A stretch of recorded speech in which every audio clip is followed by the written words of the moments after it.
Hi Virgo, and welcome to your weekly love reading. So what's going to happen this week in terms of love? So this is the passion growing within yourselves, the Knight of Wands. And that's like healthy boundaries. And Page of Swords, it's like fighting for your liberation basically. Because you're coming up against some sort of enemies. That could be literally, but in most cases this is like your inner thoughts, your fears. This is the ego creating fears, because the ego does not want to give way to the heart. The ego wants you to be stuck in fear and think, I need to be defensive like the Nine of Wands. I need to keep these barriers intact. So that when you have the heart opening, or you attempt to open your heart more and be vulnerable or live from your heart more, the ego will come up, fears will come up, and in some cases that can manifest, like fear can manifest in the 3D. So it could be like external obstacles or challenges, but if that is the case, it's only going to strengthen you internally, because there is a deep realization here that as within so without. So whatever shows up on the external is going to make you think, oh, I need to shift some stuff on the inside, and that is that sending light into the inside. But there is victory. Like the most powerful force is love. It's infinitely more powerful than the mind, which is what manifests fear. Because we have the King of Cups. And then the Four of Swords, that's like defeat. I feel that's defeat of shadow, not light. Light cannot be defeated. Light and love is indestructible. Also, in some cases, I feel as though divine masculine and feminine, you work together as a team. You are that yin and yang that sparks, or that light. It creates that gateway to the divine through your heart space. It's really empowered you both, and it's continuing on that path to empower you both. And for some of you, you may feel as though divine masculine has come in to your life with his heart, King of Cups. Because King of Cups, it represents how there's this emotional stability and strength and emotional maturity even during turbulent times. So that was a huge support to divine feminine. But I do feel it's mirrored, like you feel divine masculine came in to assist with this kind of energy. It's like spiritual sort of warfare, and then vice versa. Four of Swords is healing after a lot of emotional trauma, death and rebirth. So divine feminines, you may have gone through a major death and rebirth, and you feel like divine masculine massively assisted with that. And then it could be changing to you assisting divine masculine, but you both assist each other at the same time as well. Even though it sounds paradoxical, it's not, because you exist beyond that duality. This always reminds me of like Sleeping Beauty. Even though it sounds so like cheesy, it's like you may feel as though the other person, whether you're divine masculine or feminine, came in and reawakened you basically through love, helped you fight your inner fears. You help each other fight the inner fears, defensiveness, so those thick walls around yourselves.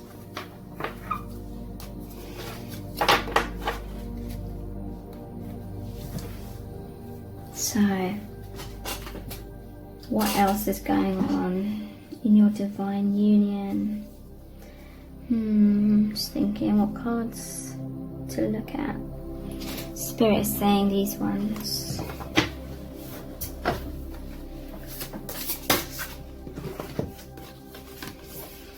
Be authentic to who you are. You are asked to be real and true pertaining to who you are and how you feel. Yeah, this is the path you're both on. Spend some quality time together. It is imperative that we spend quality time with those we are in significant relationships with, listening and talking to each other.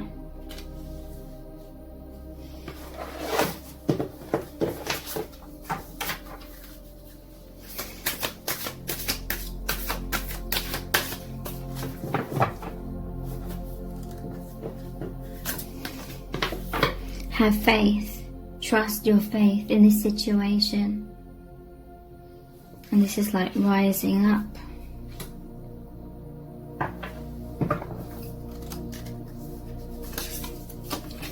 And miracles and blessings. Everything has its gift.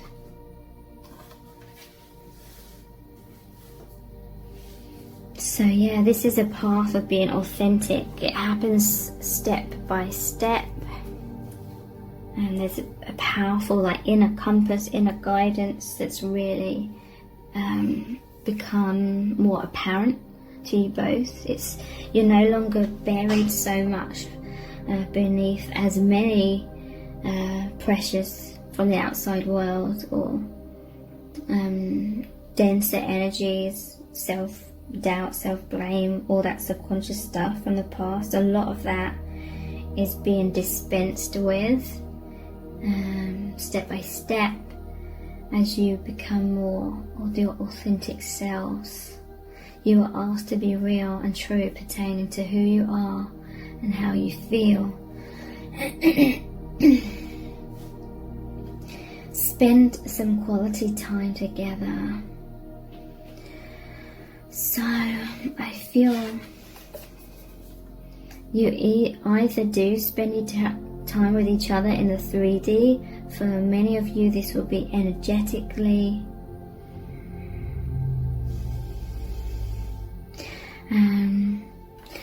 I feel like this could be why you're going inwards a lot as well.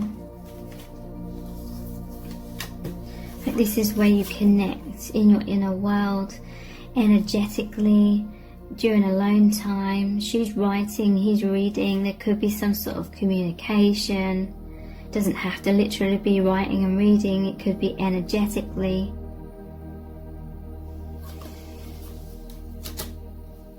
Have faith.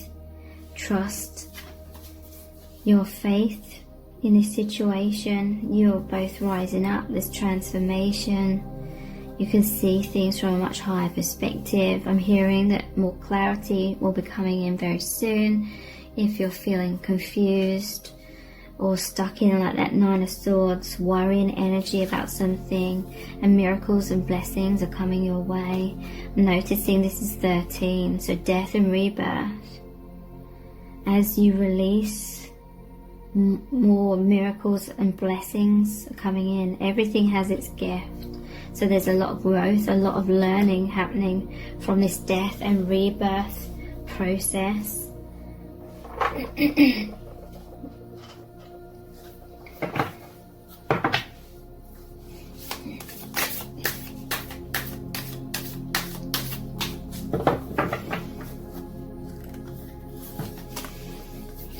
Pleasure.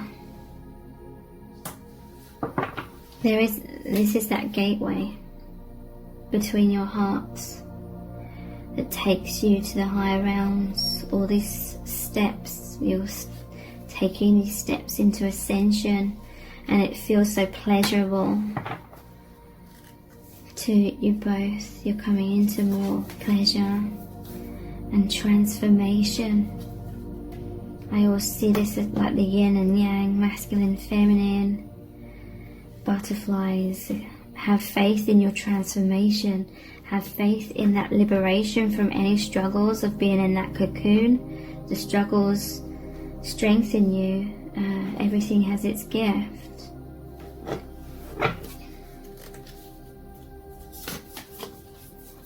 Solitude. So yeah, both of you enjoy that solitude. In that solitude is where you really connect to the higher realms and each other. That is where this transformation really happens. It's like you're one wing, they're the other. You assist each other.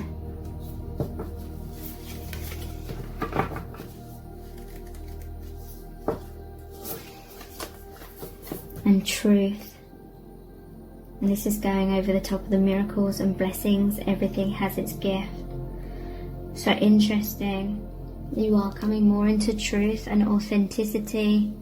But again, initially it can create turbulence. That was that energy that came out in the tarot cards, where I said it looked like a battle. Okay.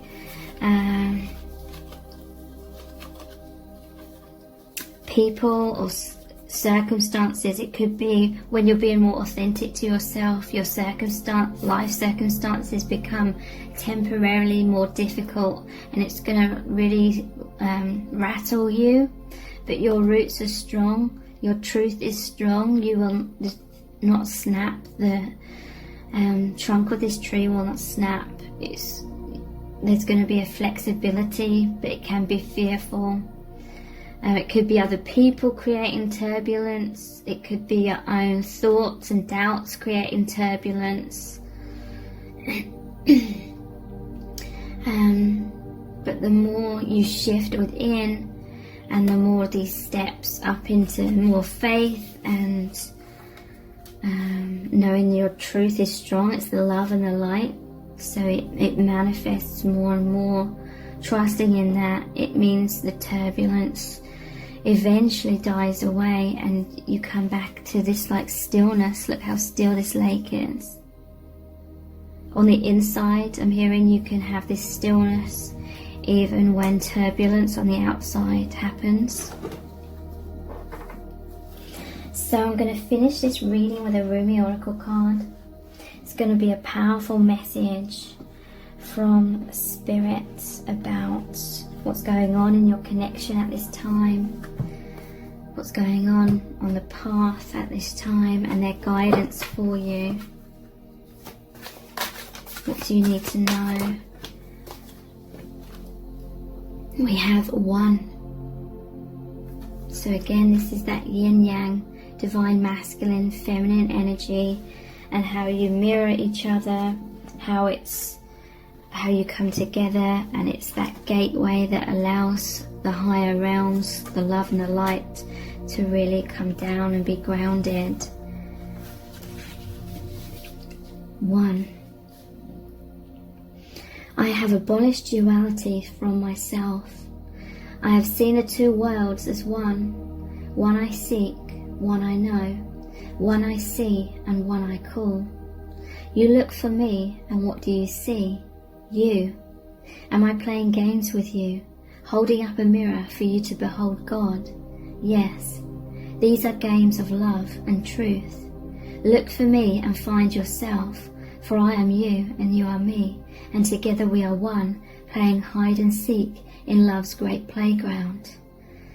Like molten gold, poured from the furnace of divine love into a one-of-a-kind mold, you are created uniquely and of divine essence. You are both the lover and the beloved.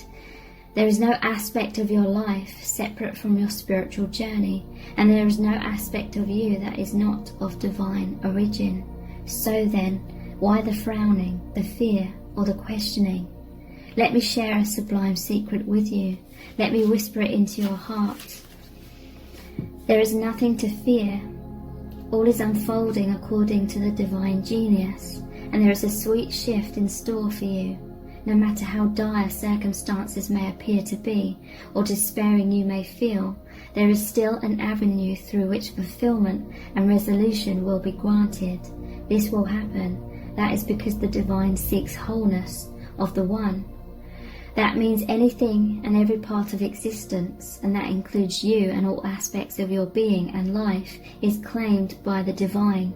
Your return to the divine is demanded, every part of you, every life circumstance. The divine keeps rigorous, flawless accounts. Therefore nothing shall be left unaccounted for, not even that which seems to be outside divine attention and grace at this moment.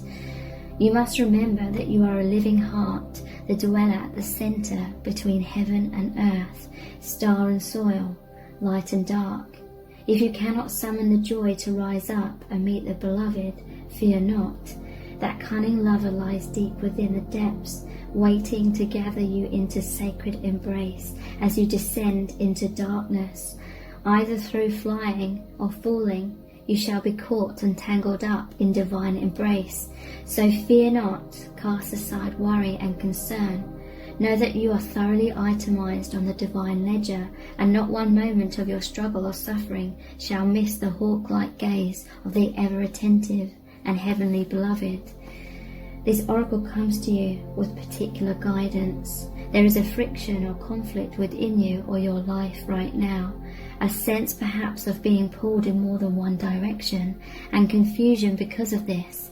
You are questioning which path to take, this way or that. What if you choose this path and it turns out the other would have been better? But how can you know now what choice, if any, is most needed in your life? So many questions, your mind is scurrying. There is no other word for it. Backwards and forwards it goes, to and fro, trying to settle upon the truth. I love you too much to allow this to continue unchecked. Surrender it, give it up. The truth you seek is this: you shall be. You shall manifest your destiny, just as the acorn grows into the oak tree. You cannot be other than what you are, and as you accept this, life responds. It breathes and relaxes around you, so what you need can come to you more easily. It finds you, drawn to the need in you that is natural and inviting, and not a cause for anxiety or distress. The need leads to satiety. What is desired and what fulfills that desire is one. They are lovers that come to each other naturally, even through darkness and confusion, drawn to each other, following the natural course of the universe to become one. So do not fret and fear, my beloved. Do not hold back from that which feels incomplete out of anxiety or distress. It is just the lover that will soon be joined by the beloved. You are recognizing the moment before this occurs, so fret not, and instead let that inner lover loose. Allow her to shake out her hair, put on her most sensuous perfume, and laugh as she dances barefoot in fields of lush grass and fragrant flowers. Let her tempt her beloved to come close, because she can be seen, she can be heard, her movement sends her scent through the air.